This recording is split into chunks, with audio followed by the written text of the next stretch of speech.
Hello, welcome into a new episode of Off the Leash. I'm Leah Doherty with Mark Schwab and OBR's Fred Greetham. No Ashley Holder. Everyone's kind of taking turns, taking their little summer vacays. Schwab was in Texas last week. I was there like the week prior, and then I think Ashley's out in New York. So first off, how was it? Texas is always phenomenal. It's my home away from home. It never misses, right? It was hot, but it was hot here. So my favorite things in the world to eat are steak, barbecue, and Mexican.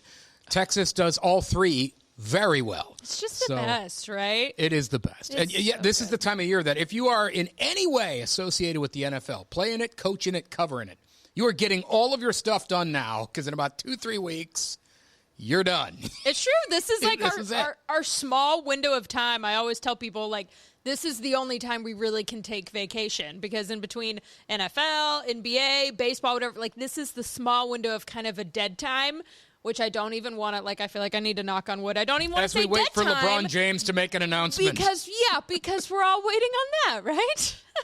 Yeah, rookies report next week. Wow. That's 2 weeks crazy. from tomorrow. It went by too quick. The practice begins. Yeah. Always does. Well, we're still waiting on LeBron news. And while this is an NFL podcast, we are in Cleveland, and it is kind of hard to ignore the fact that this is what everyone's waiting on. Schwab, I know you had an NFL way to tie in the LeBron storyline. Yeah, so we talked about it a couple of weeks ago with, could he have played? Because that was a thing for a while. But this is basically what it comes down to. Who is the LeBron James of the NFL? So, and that can be there's a lot of context there. That can be somebody that won a title in his hometown, somebody who is one of the greatest players of all time, who's piling up just tons of numbers at an age that he shouldn't be able to do it. It could be somebody with just 4 or 5 championships and was absolutely dominant at many, many things because LeBron can shoot, he can pass, he can do so many things. There's a lot of ways to slice that. It can be a current player, it can be somebody in the league's history. But I thought this would be a fun way to kind of incorporate what everyone is clearly thinking about anyway into an NFL show. I will let you go first, then Fred. This is so much pressure. And then I'll take it. There's no wrong answers. Well, there are wrong answers. Yes, there is. If I said Patrick Mahomes, you're going to tell me I'm making a wrong answer. No, not necessarily. Really? I feel like you always love to hate on Mahomes. I don't know. No, not necessarily. I wish Ashley was here because I would love to hear what her answer would be because she would pick some NFL player she hates or something. I feel like it's what she would come in and do. We had talked a little bit earlier in the sports office, and I think my first thought was probably Brady. But then, too, like, Brady was a guy that kind of came from behind, right, and was like an underdog, and not a lot of people thought he would go and be what he became. But then you tell the story about LeBron when you literally saw him play football as like a high school kid, and everyone was like, oh, this kid's going to go and be something. And so I don't know if there's something that's going to line up perfectly, but I think my first thought would be to say Brady. It's a good answer. I know. There's reasons it's not a good answer, but there's a lot of reasons that it is a very good answer. And he played for a long time, put up great numbers. Yeah. I guess that's my answer for now. Fred, if you have a better one, you take a swing. Well, I mean, you can't argue with that. I mean, these are almost era. I mean, with his championships and being the GOAT and all that, I mean, how can you argue with Brady? I was going to say Mahomes because he's the most marketable, has the most endorsements. Maybe hasn't done it as long, but right now in this era, I would say that he would be followed not too far from Travis Kelce because he's really going up the ladder, with the Taylor Swift, that whole thing, So he's in every conversation and has made things, exciting there. I don't, Josh Allen, Lamar Jackson, or you just don't hear them being the topics all the time of everything. I tie it a little to Cleveland. It's a different era, but Jim Brown, he was a global icon. And even in Cleveland, the Brian Sipe, Bernie Kosar, Otto Graham, just in this era. But as far as LeBron James has been able to do something that nobody's done, this is his 24th year. He's 41, and he's still relevant, and he's got everybody on edge because he's still relevant. He can still play. It's not just the hype machine. And so that's where, the remarkable thing with him is that he's got everybody still wanting him. When we could go through all the superstars in the NBA that get to this age and they just go team to team to team and nobody really cares that much. He's actually, teams waiting on him. Yeah. Yeah, I think the biggest reason I see the Brady-LeBron comparison is probably like the longevity. That's the biggest thing too, like being deemed as the GOAT, but then also how long they're able to play too. You just don't see that with everyone. So I think I would stick by my answer. I think that's a fine answer. The only reason I don't like it is one you mentioned is Brady really came out of nowhere. And with comes to Brady, there's no question he's the greatest of all time. There is a question with LeBron. Otherwise, there's a lot of reasons that's a very good answer. This is hard for me because there is no clear home run. To me, there is a clear home run in baseball, and it's actually right here in Ohio. I will talk about that one in a minute. But football, I'm actually going to go with Jerry Rice. Jerry Rice put up numbers at 40 years old that players who were good players in the NFL could not put up when they were 30. And LeBron is doing that. LeBron at 40, certainly not what he was at 30. But still just putting up, like, how in the world is this guy doing this kind of thing? There's no question when it comes to Rice, he's the greatest receiver of all time, so that's not the best example because there is that element with LeBron and Jordan and others in the conversation. And there's not like a hometown guy. There's not a quarterback, and that's who it would have to be in the NFL, that has gone to his hometown and elevated that franchise and city the way LeBron did for Cleveland. So there's not a great example there. So I guess I'm going to go with Jerry Rice. The best example actually is baseball. I know it's a football show, so I'll get in and out of this in a hurry. But Pete Rose is a very good equivalent. Pete Rose, people don't know this, is from Cincinnati. He graduated from high school down there. Drafted by the Reds. Rose to prominence with the Reds. Won titles in Cincinnati. Then left Cincinnati. Honked a lot of people off. Came back to Cincinnati and made history when he passed Ty Cobb. Coming up with 41.92 to break the record. He finished with 42.56, one of the greatest records that'll stand for a very long time. LeBron, drafted by Cleveland, comes to Cleveland, a lot of great years, leaves, ticks some people off, comes back, makes history in winning the championship here, goes on to make other history in Los Angeles when you consider he goes on to be the all-time leading scorer. But I think Rose is the best comparison when you consider hometown, level of stardom. There's also the element of Rose as the leading hitter, most hits in Major League Baseball history, yet nobody calls him the greatest hitter ever. It's always Ted Rose, maybe Ty Cobb, some Tony Gwynn. Nobody says Rose is the greatest hitter ever. There are a lot of people that say, despite LeBron having the most points and all this other stuff, is not the greatest player ever. They say he's more of a compiler. Rose kind of wants to. So there's some elements there in play. But in football, there isn't a great one. I'm going to go with Rice. I don't think we heard a bad answer here from all of these because there's a lot of ways to cut it. It would kind of be fun to like put up a poll too and see which of ours like everyone agrees with the most. And it is true when you bring up the fact that there's not really a hometown NFL player that has done what LeBron has done. Like, what quarterbacks have played for their hometown team? Well, Bernie, but right. he didn't win. He didn't get, 3 AFC championships. Right. If he'd have went to 3 Super Bowls, that's Been a different pretty close. story. It'd be him, Like, yeah. Jack Ham was from Pittsburgh, and he went on to win Super Bowls with the Steelers. I'm sorry, a linebacker is just not the same. And he's great. Hall of Famer, and that's not besmirching his career, but nobody is going to say the NFL equivalent of LeBron James is a linebacker. And even the same of, like, if Travis Kelce had the same success here. Like, it's still not, I don't think, a fair comparison. It would be a tough one. Yeah. But it would tight end. I get it. It's a weird question, but that's we're just kind of having fun with some things. I don't know if there's bad. We didn't hear a bad answer here. I think there were some good ones there. So there you go. So you could say Rodgers because he's playing at 40 something, but LeBron's better at basketball in his 40s than Rodgers is at football in his 40s. Yeah. So that's the closest current guy, I guess. And it seemed like he was a hometown guy when I was in Green Bay. My goodness, like the community and the atmosphere, you would have thought this guy was from Green Bay. But I feel that exact same way, too. If Josh Allen was able to win the Bills a Super Bowl, like that I would put him up in comparison with that, too. Like that franchise and everything that they've been through, if he's able to, that brings you to near GOAT level status if you can get that team. If Joe Burrow wins one with the Bengals, he's from Southern Ohio. Mm-hmm. Also, like where's he from? Athens, the Plains. It's a high school out there. Okay. And like LeBron grew up here, but he didn't necessarily grow up a Cavs fan. He grew up, liking players in the league. And Joe Burrow was like that. He was a big Drew Brees fan. He didn't dislike the Bengals, but they weren't like his team. but he's got to go win it before we can. If he does win it, that's a pretty good comp, elevating a franchise that people are like, that team is, yeah, LeBron did that for the Cavs. And if anyone can ever get the Browns to a Super Bowl, there will be the greatest of all time. If you think the 2016 championship parade was amazing, and it was 10 times at the Browns, I 100%. Dude, 100%.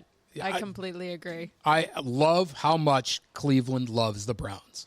It's phenomenal. Well, it's a testament we can do a show year-round, like, talking Browns. And you listen to sports talk radio, even around town, Cavs, Guardians winning, but still, every time they go right back to the Browns. I did those shows. You know what? Since we're here, I'll mention it. Like, people do wonder that. We hear that from now viewers, then listeners, if you're on the radio. Why do you guys always talk about the Browns? Why do you guys always talk about the quarterbacks?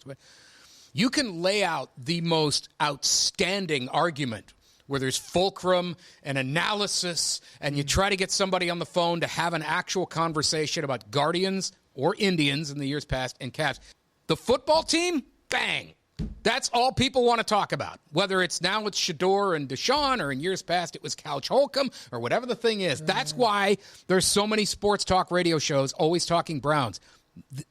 It always leads back there because that's what people will call about. Well, and that's what you get clicks and views and stuff on. Like, we're doing it because that's what plays well. That's what play the hits. By the way, this whole who is the LeBron of the NFL, we've actually had this conversation before in the 19 News Sports Office. Our producer extraordinaire, Chris Delacies, had on Greg Swartz of Bleacher Report and asked him about this type of thing. Leah, he gave the exact same answer you did. I had a scout tell me years ago that, he didn't compare him to any other NBA player. He compared him to Tom Brady. That's who he said was, I think he's Tom Brady. He's a guy that could play well into his 40s. And, why are we just assuming that LeBron coming off an all-star season where he still looked like a really good player is going to be, done in 1 year? I think he could certainly play for a couple more years. All right, we're going to take a quick break. Coming up after this, we will have Mark Schwab's true-false question of the week.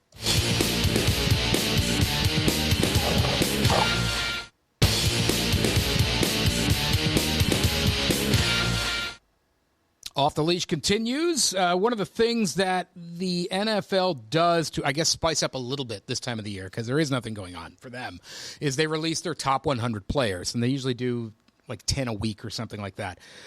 They're only up to 70-ish right now, but there's one Cleveland Brown in it. That is Carson Schwesinger. He is number 93, making his debut after a fantastic rookie year. True or false question? There are only 92 players in the league better than Carson Schwesinger. So this is a list of like top 100, like all position, all whatever, just top 100 NFL. There are true, false. There are 92 players better than him in the NFL. I would have to look at the list, but I would say probably true. 92's a lot, though. I'll just go with my first guy. I would say true. Okay. I mean, I would imagine there's a lot of offensive players on there. You think about all the receivers, quarterbacks, tight ends. I mean, and he's like a young guy too. I mean, a lot of these like tenured vets. I don't know if I would go 92, maybe like 60 players. So you're would say be false. above him. I don't know. I would really have to sit down and think about it. I probably need to start giving you guys these questions earlier. I'll just go with my gut instinct. My gut instinct was to say true. Now I can take a look at the list and tell you if I think there's someone that's above him that shouldn't be above him. But there's a lot of teams, and you think about a lot, like, and that was only his rookie season. So I would say true. Okay. Fred? I'm going to say false, just because I think he's a very ascendant player. I see why he's ranked where he is, because it is 1 year, but he was Defensive Rookie of the Year. That puts you up he's already been compared, this is way premature, to Hall of Famer Luke Kuechly. And he was in one of the things this week, had him as the third best off-ball linebacker. Now, again, I think you're anointing a little early, but that said, I do think he showed a lot as a rookie. So I am, knowing how they do the list, I guess I'm going to say true. The argument for it being false is strong, though, because he's ascending. because there's two ways to slice this. Are there 92 players better than him? The other way to slice this is if you were holding a draft of all of the players in the NFL, would 92 players be picked ahead of him? And I know they don't do it that way. That's not the rankings, because I've seen this in year where Joe Burrow got hurt and didn't play a lot, and they ranked him as like 67th or somewhere way down there. Maybe it was the 30s, 40s. There's no way if you redrafted the league, he's going that late. So that's not how they look at this. They basically go off where he was last year. So I would say, because I know that's the way they do it, I guess I'll say true. It is really close. If you do the math, 92 players ahead of him, there's 32 teams in the league. That's roughly 3 players per team, better than Carson Schwesinger on every team. Some really good teams, that's easy. Some really bad ones, I don't know. I guess I'm going to go with true. That feels about right. But if you were redrafting the entire league of players, I don't know if 92 go ahead of him because of the ascending talent argument. And next year, he should be much higher than that. So I'll go true because I know the way they make the list. It's also the seniority thing. There's going to be people on this list that 6-7-time Pro Bowler that now are really not that good anymore, but name recognition their name keeps brand them at the top. Yep. That's it. So they don't have a single Brown on the list? That we've got to so far. They've only unveiled, I think, they start backwards. They start at 100. And 71. I think they're through the 171 through 100. Okay. So we've only had one Cleveland Brown revealed so far. At some point, like Jared Verse, even last year, I think he was in the 20s or 30s. So you know he's going to be on the list. And there'll be others on this list. Judkins will probably be on there, even though he was hurt. Actually, I don't know if he'd be on it. We'll see. Yeah, I don't either. But there'll be other Browns on there. But he was the only name we have out so far. Out of the 70 to whatever that they have. So it's that's a fun exercise because you get down to like number one and the top 5. It's always like pass rushers versus quarterbacks. And then honestly, unless the number one guy is Mahomes, Allen, Burrow, or Lamar, the list blows. Because if you redrafted the league, those are the top 4 guys. 100%. In whatever order, Allen, Mahomes first, then Allen, then Burrow, and Lamar. Those are your guys. Okay, so early prediction, what number is he going to jump to next year? In the 50s or 60s, I'd say. Maybe even the 40s. He'd be a big jump. I mean, he plays, he doesn't play a pass rush position, so I think he's limited in that aspect, but he should jump. I say he has another year like last year, 50s. Yep.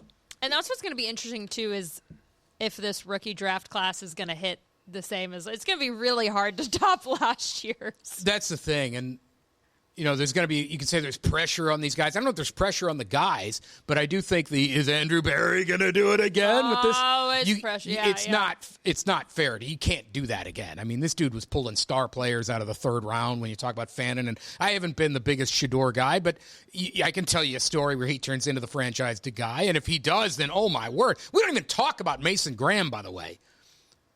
Nobody talks about him because of Fannin and Judkins and Shador's in the mix and all that stuff. Nobody talked about the guy who was the 5th overall pick in the draft, who better be good, by the way, because if not, I don't really like that trade. I think he's going to have a big year, to be honest. Needs to. Without Miles here, I think he's going to get more sacks than he got credit for. He kind of got lost in the shuffle. Mm-hmm. That is absolutely a segment for a future show as we get into jot it down. Camp and stuff. We're going to take another quick break, and we will be back with more Off the Leash.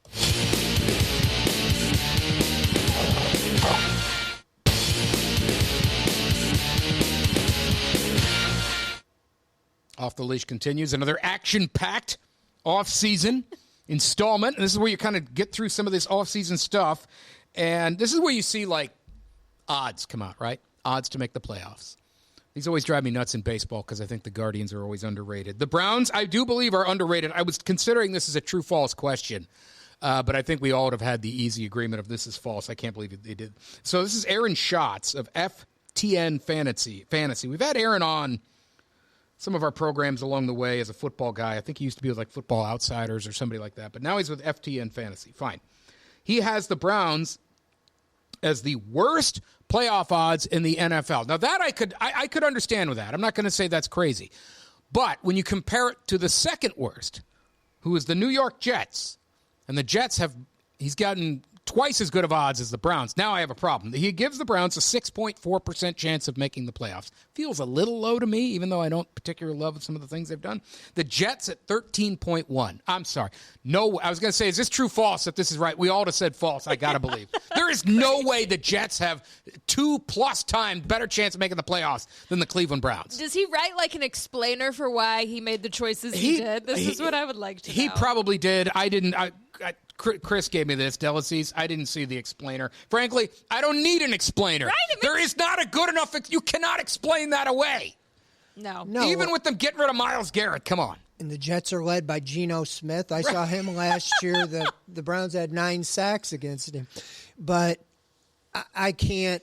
The one thing, as far as making the playoffs, I don't think the Browns are going to be great. But look at the division. 3 of the 4 teams have new head coaches. You can't assume that the Steelers are going to be great or the Ravens are going to be great with a new first coach. I think the Bengals right now have the most stability and have the best chance. But if they have an injury to Burrow or something, you can't say the Browns couldn't back in with a 9-8 record in the division.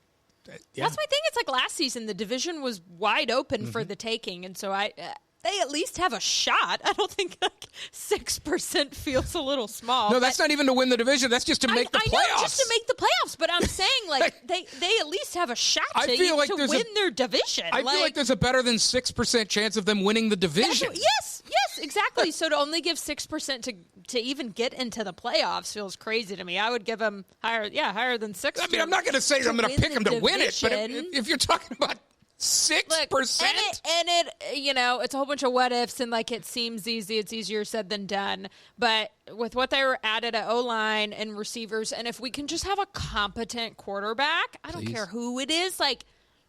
I give them better than 6%. That means there's a chance. 6.4% means there is a 93.6% chance he's saying they won't make the playoffs.